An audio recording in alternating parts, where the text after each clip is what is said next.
नमस्कार, news today network के इस खास कार्यक्रम उत्तराखंड समाचार में आपका स्वागत है। आप देख रहे हैं उत्तराखंड की मुख्य खबरें। चलिए शुरुआत करते हैं हेडलाइन से।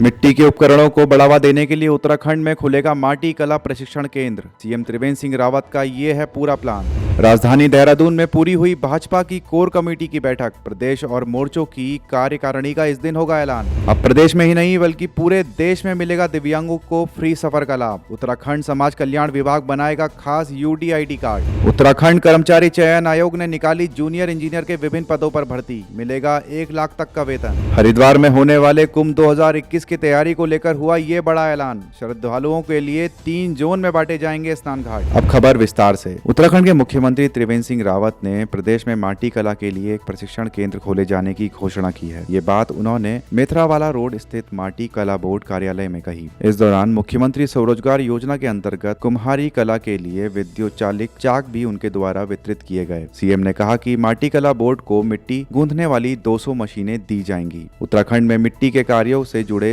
शिल्पकारों का एक डाटाबेस भी तैयार किया जाएगा। इसके अलावा ऐसे स्थान चिन्हित किए जाएंगे जहां पर इन शिल्प पर आधारित कार्य अधिक होते हैं। मिट्टी के उपकरण बनाने के लिए उपयुक्त मिट्टी वाले स्थानों को भी चिन्हित करना जरूरी है। मुख्यमंत्री का कहना है कि प्लास्टिक प्रतिबंधित होने से मिट्टी के उपकरणों की काफी डिमांड बढ़ी है। ऐसे में त्योहारों सीजन और उसके बाद हरिद्वार कुंभ में मिट्टी के उपकरणों की डिमांड में काफी इजाफा होगा। बाजार की मांग के हिसाब से पूर्ति की व्यवस्था की जाने की बात सीएम ने कही है। उन्होंने कहा कि उत्तराखंड में सरकारी कार्यालयों में भी मिट्टी के उपकरणों एवं गमलों के इस्तेमाल के लिए प्रोत्साहित किया जाएगा। जो हमारी माटी से जुड़े हुए लोग हैं उसमें काफ़ी प्रगति हुई है।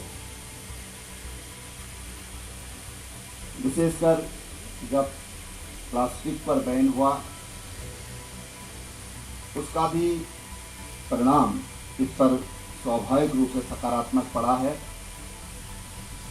और जो हमारे गांवों में जो लोग इस कला से जुड़े हुए हैं, जिन्होंने इस शिल्प को जीवित रखा है, उनको आर्थिक रूप से लाभ पहुंचा है। आज मैं समझता हूं कि ज़रूरत इस बात की है कि हम कैसे तकनीक का इस्तेमाल इस कला के साथ कर सकते हैं। अच्छे डिजाइनर इसके साथ जुड़ें। पहले हम देखते थे कि बड़े सपाट से मिट्टी के बर्तन बनते थे, लेकिन आज वो फैंसी बन रहे हैं। और जो नई जनरेशन है, जो अपनी हमारी युवा पीढ़ी है, वो इसका महत्व समझ रही है।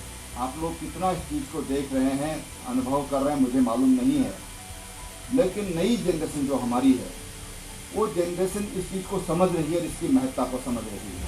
अब खबर देहरादून में हुई भाजपा की कोर कमेटी की बैठक की। राजधानी देहरादून में भाजपा कोर कमेटी की बैठक संपन्न हो गई है। बैठक में भाजपा प्रदेश अध्यक्ष बंशीधर भगत ने 2 से 3 दिन में प्रदेश कार्यकारिणी और मोर्चे की कार्यकारिणी की घोषणा करने का ऐलान किया है। वहीं आगामी 16 अक्टूबर को देहरादून में कार्यशाला का आयोजन करने का भी बैठक में फैसला लिया गया है। जानकारी के मुताबिक 5 से 10 अक्टूबर तक जिलों की और 10 से 15 अक्टूबर तक मंडलों की बैठकें होंगी। इसके अलावा 17 अक्टूबर को प्रदेश भाजपा के कार्यालय का शुभारंभ किया जाएगा। इस दौरान पार्टी के सांसद, विधायक और पदाधिकारी शामिल रहेंगे। बैठक में विधानसभा चुनाव की तैयारियों को लेकर भी विचार विमर्श किया गया। दोस्तों, न्यूज टुडे नेटवर्क आपको हमेशा अपडेट करता रहता है, इसीलिए आप वीडियो को देखने के साथ एक लाइक जरूर कर दें, जिससे हम आपको आपकी तरक्की से जुड़ी हर एक जानकारी आप तक पहुंचाते रहें। अब खबर प्रदेश में बन रहे दिव्यांगों के लिए यूडीआईडी पत्र की। उत्तराखंड समाज कल्याण विभाग ने दिव्यांग प्रमाण पत्र का झंझट खत्म करने का फैसला लिया है, जिसके लिए विभाग ने एक खास यूडीआईडी यानी विशिष्ट दिव्यांग जन पहचान पत्र बनाने की तैयारी शुरू कर दी है। इस पत्र के सहारे दिव्यांग देश भर में ट्रेनों और बसों में निःशुल्क यात्रा कर सकेंगे। इसके अलावा कई अन्य योजनाओं का भी लाभ उनको मिलेगा। बता दें कि समाज कल्याण विभाग दिव्यांगों के लिए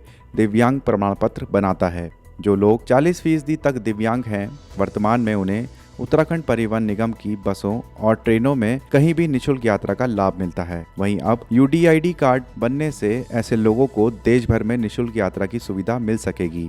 यही नहीं, जो लोग 100% दिव्यांग हैं, उनके सहायकों को भी बसों और ट्रेनों में निःशुल्क यात्रा का लाभ मिलेगा। उधम सिंह नगर जिला समाज कल्याण अधिकारी के अनुसार UDID कार्ड बनने के लिए जिला अस्पताल में मौजूद जिला दिव्यांग पुनर्वास केंद्र और CMO कार्यालय में आवेदन किया जा सकता है। इसके लिए दिव्यांग प्रमाण पत्र, फोटो और आधार कार्ड लाना अनिवार्य होगा। अब खबर कर्मचारी चयन आयोग में भर्ती की। उत्तराखंड में सरकारी नौकरी की राह देखने वाले युवाओं के लिए खुशखबरी है। कर्मचारी चयन आयोग ने जूनियर इंजीनियर के विभिन्न पदों पर भर्ती निकाली है। इस सरकारी नौकरी में आवेदन के लिए अंतिम तिथि 30 अक्टूबर 2020 रखी गई है। आवेदन के लिए जनरल, OBC और EWS कैटेगरी वालों को 100 रुपए आवेदन शुल्क चुकाना होगा, जबकि SC, ST, PWD और महिलाओं को कोई आवेदन शुल्क नहीं देना होगा। जूनियर इंजीनियर पदों में आवेदन के लिए आवेदक के पास सिविल, इलेक्ट्रिकल या मैकेनिकल इंजीनियरिंग में डिप्लोमा या डिग्री होना अनिवार्य है। उम्मीदवार की आयु 30 या 32 वर्ष के अंदर होनी चाहिए। बता दें कि इस सरकारी नौकरी में कैंडिडेट का सिलेक्शन कंप्यूटर आधारित परीक्षा, दस्तावेज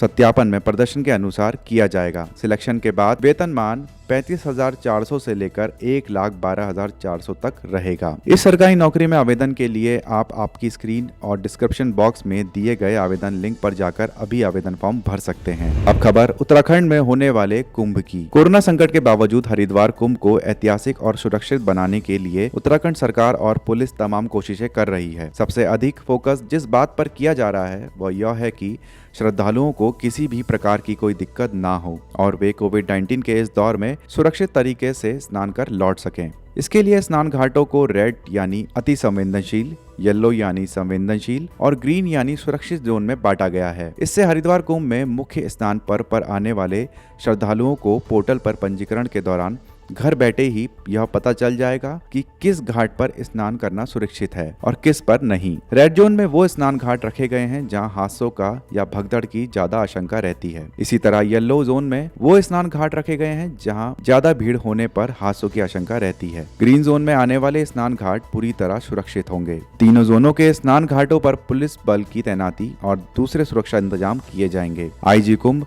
संजय गुंजवाल के मुताबिक कुंभ और अर्ध कुंभ में पूर्व की घटनाओं से सबक लेते हुए प्रस्तावित योजना में कई बदलाव किए गए हैं, जिससे महाकुंभ को शांतिपूर्वक तरीके से संपन्न कराया जा सके। उनकी माने तो कोरोना काल की स्थिति के हिसाब से कार्य योजना में परिवर्तन भी किया जा सकता है। दोस्तों, हमारा यह वीडियो आपको कैसा लगा आप हमें कमेंट बॉक्स में ज़रूर बताइएगा। अगर आप इसको YouTube पर देख रहे हैं तो हमारे चैनल को सब्सक्राइब करिए। अगर आप Facebook पर देख रहे हैं तो हमारे चैनल को लाइक करिए और हमारे पेज को फॉलो करें। नमस्कार।